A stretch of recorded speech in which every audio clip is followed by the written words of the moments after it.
Have you ever wondered what games you should keep or you should lose? Find out here at Purge Reviews.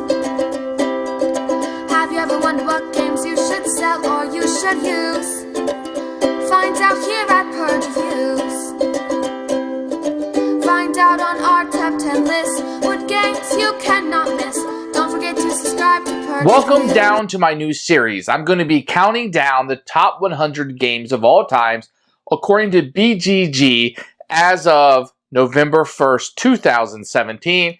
And I'll be giving you my thoughts on these, telling you which ones I think are worth purchasing, and just kind of giving you a general idea of what I think about them. I hope you enjoy the series, and thanks for tuning in and watching. At number 100, we have HANSA TEUTONICA. Now, this is a game I think is getting reprinted. This is one of those games that look like a dry Euro. But in fact, the game is really fun. It gives you some very interesting decisions that really bring you into the game. This is not necessarily what I'd call a heavy game, but perhaps medium to, a little heavy. It looks dry, it looks boring, it has the prerequisite of the boring Englishman on the front, but it's a really fun game. Number 99 is Zombicide Black Plague. Now, I have to admit, I've played a little bit more Zombicide than I have Black Plague. I still trying to get mine painted, but I have played it a little bit.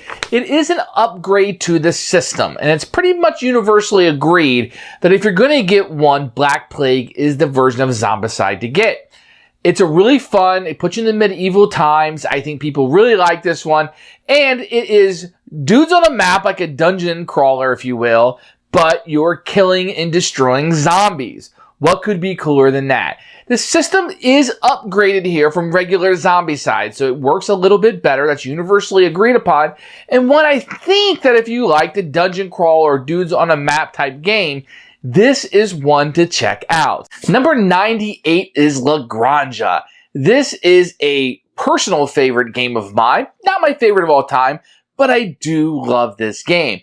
It's one of those games where you have a card and you can literally do like 5 or 6 different things with each of the cards.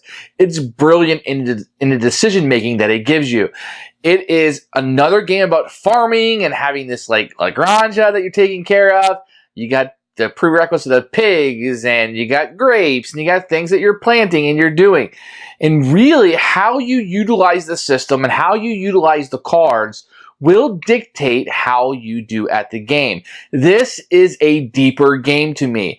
This one is one of those things where you're jumping off the deep end, and you really got to play this game a couple of times, not necessarily to understand the rules of what you do, but to understand and appreciate the strategies.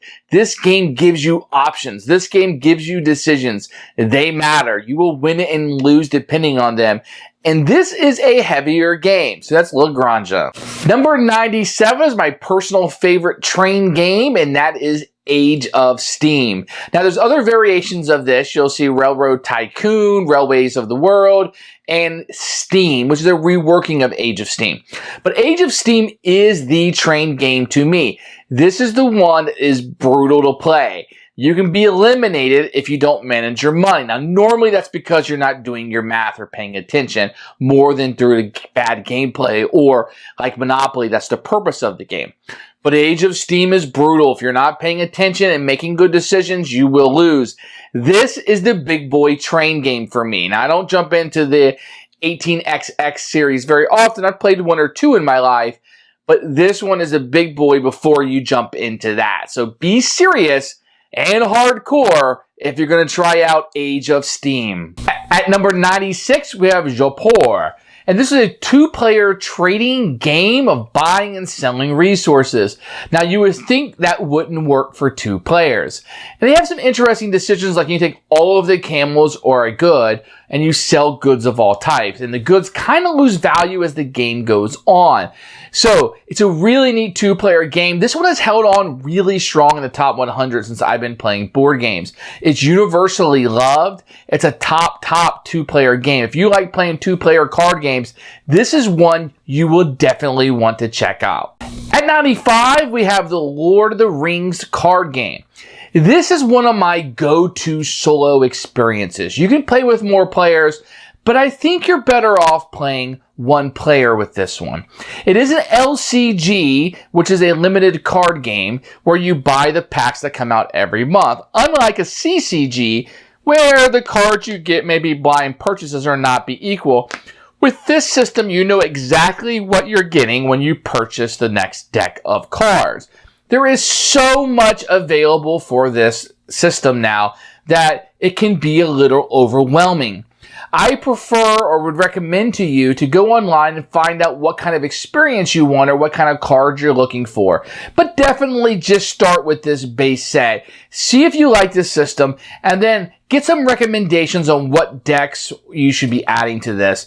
But a great, wonderful solo experience, and it's so rewarding, and I really like the aspect that a solo game is on the top 100. Number 94 is Goa. Now this is an auction game and maybe one of the auction games. It recently had a re-release and we may see them more in the future, but this is a game that routinely sells out and goes for a lot of money. And this one in particular, what stands out to me is the fact that you'll be auctioning things off. If you buy someone else's auction, that money goes directly to them. If you buy your own auction, then it goes to the bank. This is a really great auction game that I haven't spent as much time with as perhaps maybe I should. But it is a classic game, so I'm probably not the guy to speak about Goa, but I think it is one that you'll definitely want to check out, especially if you like auction games. Number 93 is Steam. Now, I've only ever played this one once because I prefer to play Age of Steam. This one allows the game to be toned down a little bit in the cutthroatness, if you will.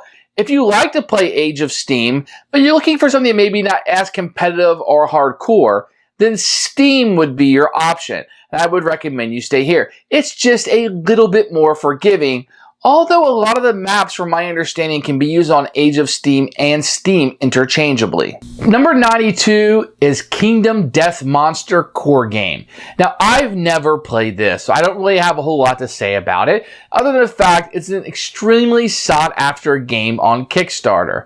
Now, I am normally one of those guys that spend a lot of money on Kickstarter, but I also like to go all in, and this one, the price just kept me out of it a little bit, and I decided that maybe I have enough miniatures on a map game and I don't get to play a lot of them as much as I wanted. So I passed on this one, although regrettably, and most people say I should trade all of those games and get this one.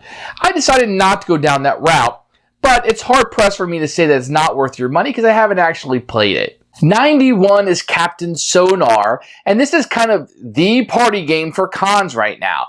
It is an 8-player game of Battleship in real time. Each player does something different, and you're kind of interacting in real time as quickly as you can with the opposite team in front of you trying to accomplish the same goals. Blow each other up. It's a really, really fun game that I don't get to play enough because I think it really shines with exactly 8, and you need people who know the rules really well, which kind of pushes it back for me and something that I can get to the table very often. But Captain Sonar is one that if you have friends that are willing to put the time in, know the system, and play it, it's an absolute winner, and you will have a good time nearly every time that you play. Well, I hope these brief statements of the top 100 games, 100 through 91, have been useful. My goal here is not to give you an in-depth look at each game, but just to kind of talk about them in general and maybe give you some quick thoughts about them and whether I like them, have played them, or don't like them.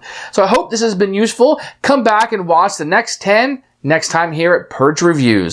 Thanks for watching the video. I really appreciate you tuning in. If you liked it, please like it and hit that little subscribe button. That really helps out the channel, lets us know that you're getting the videos that you want. If you agreed or disagree with what I said, feel free to comment below. I'd love to hear what you have to say, and I promise that I will comment back. Thanks for watching, and everybody else, keep playing games.